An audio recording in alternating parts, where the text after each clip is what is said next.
नमस्कार, मैं ब्रजेश सिंह। आप सभी का अपने इस ऑनलाइन प्लेटफॉर्म पर बहुत बहुत स्वागत है। तो जैसा कि आप सभी को पता है कि हम लोग इंग्लिश स्पीकिंग प्रैक्टिस कर रहे हैं, जिसमें कि हम लोग पार्ट 1 कर चुके हैं और पार्ट 2 की बारी है। तो आज के इस वीडियो लेक्चर के माध्यम से हम लोग पार्ट 2 को पूरा करेंगे। तो देखते हैं कि आज के इस पार्ट 2 में किस प्रकार के सेंटेंसेज हैं जो कि हमारे डेली यूज़ में आते हैं। तो देखिए, सबसे पहले हम बता देना चाहते हैं आपको कि यदि आपने सोच लिया है कि मुझे अंग्रेज़ी बोलना है तो आप बिल्कुल बोल पाएंगे, इसमें कोई डाउट नहीं है। लेकिन अब बात आती है कि आप कैसे बोल पाएंगे। तो बस आपको कुछ भी चीज़ करने की ज़रूरत नहीं है, बस आप इतना ध्यान रखिए कि आप जो कर रहे हैं बस कंटिन्यू बना के रखिए। आप पढ़ रहे हैं, आप इंग्लिश सीखना चाहते हैं तो इसमें आप कंटिन्यूटी बना के रखिए। डेली कुछ न कुछ इंग्लिश के वर्ड सेंटेंस पर ध्यान दीजिए, सीखिए, उसको रिपीट कीजिए, बोलिए, अपने अंदर बोलिए। किसी से बोलने की ज़रूरत नहीं है, आप खुद बोल सकते हैं, किसी भी माहौल की आपको ज़रूरत नहीं है। ठीक है।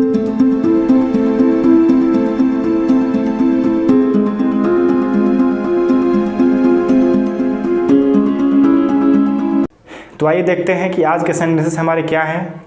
तो आज का पहला वाक्य है, आप देख पा रहे हैं, कृपया खाना लगा दो। तो आप समझते हैं जब भी आपको भूख लगती है तो आप क्या बोलते हैं, कृपया खाना लगा दीजिए या फिर खाना लगा दो। तो आप इसको अंग्रेजी में क्या बोलेंगे, इंग्लिश में क्या बोलेंगे, प्लीज सर्व द फूड। कृपया खाना लगा दो, प्लीज सर्व द फूड। आप देख पा रहे हैं कि मुझे खाना चाहिए। अगर आपको बोलना है कि कृपया खाना लगा दो तो आपको इसको इंग्लिश में बोलना है प्लीज़ सर्व द फूड बोलना है। ठीक है। उसी प्रकार से अगर आप बोलते हैं कि दिमाग से काम लो, यदि आप बोलते हैं कि दिमाग से काम लो तो आप क्या बोलते हैं, यूज़ योर ब्रेन। इंग्लिश में क्या बोलेंगे, यूज़ योर ब्रेन, मतलब दिमाग से काम लो। ठीक है। उसी प्रकार से थर्ड नंबर है, दबे पाँव चलो। आप बोलते हैं ना किसी को, धीरे धीरे चलो, दबे पाँव चलो। तो walk on the tip toy, walk on the tip toy. ठीक है। आपको क्या बोलना है, टिप टॉय मतलब क्या होता है, दबे पाँव। ठीक है। तो walk on the tip toy आपको बोलना है, दबे पाँव चलो। ठीक है। देखिए अगला सेंटेंस है, हम पर एहसान मत करो। हम पर एहसान मत करो, तो इसको आप अंग्रेजी में क्या बोलेंगे, डोंट फेवर अस। मुझ पर एहसान मत करो, डोंट फेवर मी।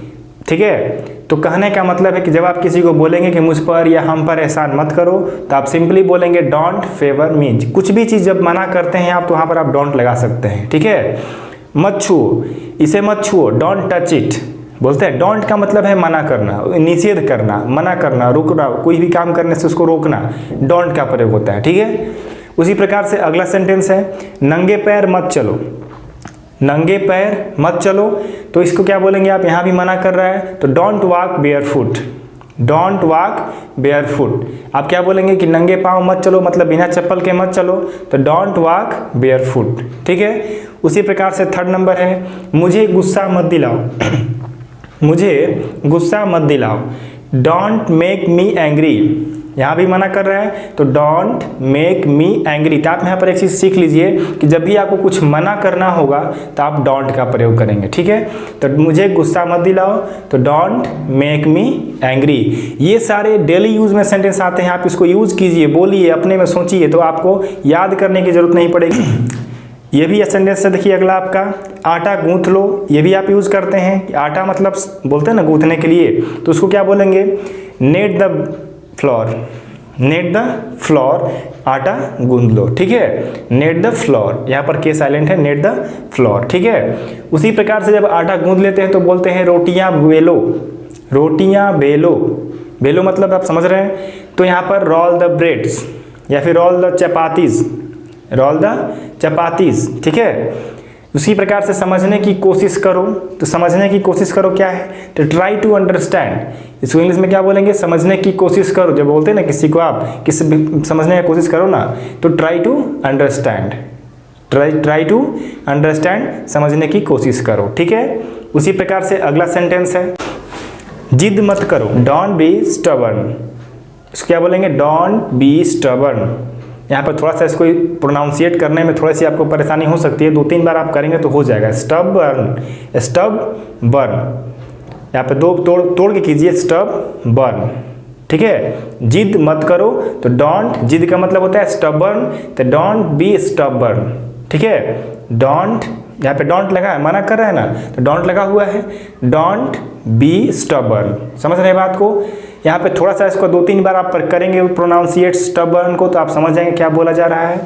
ठीक है, जैसे देख पा रहे हैं यहाँ पे स्टबर्न। ठीक है, अगला है उन्हें विदा करो।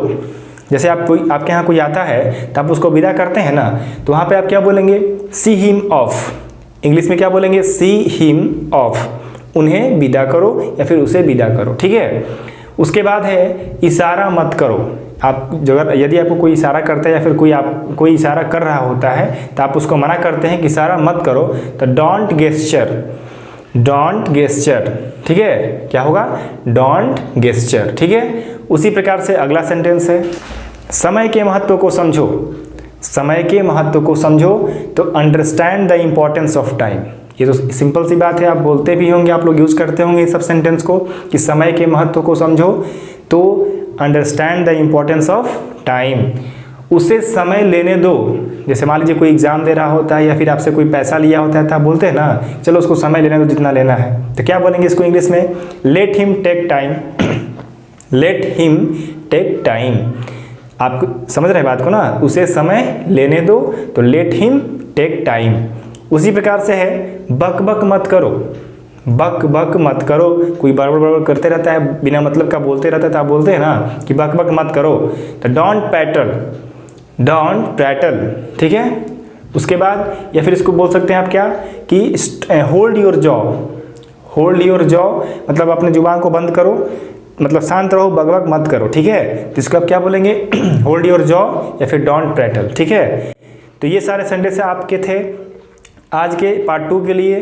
तो इसको आप फिर से एक बार रिपीट कीजिए, प्रैक्टिस कीजिए, बोलिए, और रटने की बिल्कुल प्रयास मत कीजिए। आप इसको कॉपी पे नोट कर सकते हैं, फिर से इसको बोल सकते हैं, अपने यूज़ कीजिए। जैसे मान लीजिए कि आप किसी चीज़ को बार बार देखेंगे तो ऑटोमेटिक आपके दिमाग में सेटअप हो जाता है। तो उसी प्रकार से ये सारे सेंटेंसेस हैं, तो इनको आप आज के डेट में पूरा बढ़िया से बार बार बोलिए, बार बार यूज़ कीजिए, तो ये सारे सेंटेंस आपके दिमाग में सेटअप हो जाएंगे। आपको याद करने की ज़रूरत बिल्कुल भी नहीं पड़ेगा, लेकिन हाँ कंटिन्यूटी बनाकर रखेंगे तभी होगा ये चीज़।